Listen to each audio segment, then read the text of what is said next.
Hello friends, ఈరోజు మనం నేర్చుకోబోయే recipe బెండకాయ పచ్చడి.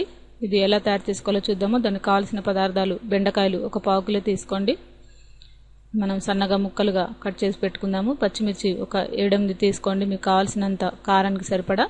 ఉప్పు రుచికి సరిపడినంత తీసుకోండి. జీలకర్ర ఒక స్పూన్ తీసుకోండి. వెల్లుల్లిపాయలు ఒక 7-8 తీసుకోండి. కరివేపాకు కొద్దిగా, చిన్న నిమ్మకాయ సైజ్ అంతా చింతపండుని వాటర్లో నానబెట్టి పెట్టుకోండి. అలాగే ఆయిల్ మనకి అరకప్పు తీసుకుందాము. ముందుగా మనం కళాయి పొయ్యి మీద పెట్టుకొని వేడి చేసుకొని దాంట్లో ఒక అరకప్పు ఆయిల్ని వేసుకుందాము. వేసుకున్న తర్వాత ఈ బెండకాయ ముక్కల్ని దీంట్లో డీప్ ఫ్రై లాగా మనం గోల్డెన్ బ్రౌన్ కలర్ వచ్చేంత వరకు ఫ్రై చేసుకొని పక్కన పెట్టుకోవాలి. ఇది మనకి టైం పడుతుంది. ఫుల్ ఫ్లేమ్లోనే మనం వీటిని ఫ్రై చేసుకుందాము, ఎందుకంటే ఇవి మనకి పచ్చడికి త్వరగా వేగడానికి అవసరం అన్నమాట.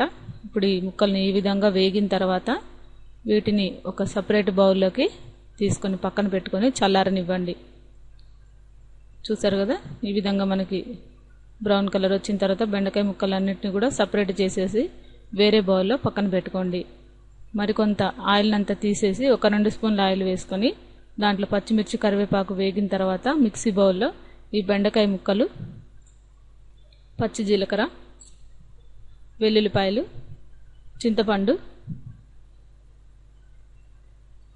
దీంట్లోనే మనం ఈ వేయించి పెట్టుకున్న పచ్చిమిర్చి కరివేపాకు,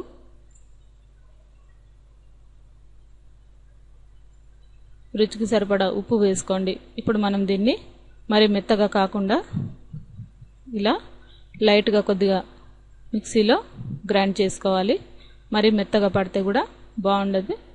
ఇది మనం ఈ విధంగా కచ్చాపచ్చాగా ఈ మిక్సీ పట్టుకోవాలి. ఇప్పుడు మనం సపరేట్ బౌల్లోకి తీసుకొని ఇది వేడి వేడి అన్నంలోకి నెయ్యి వేసుకొని సర్వ్ చేసుకుంటే చాలా టేస్టీగా ఉంటుంది.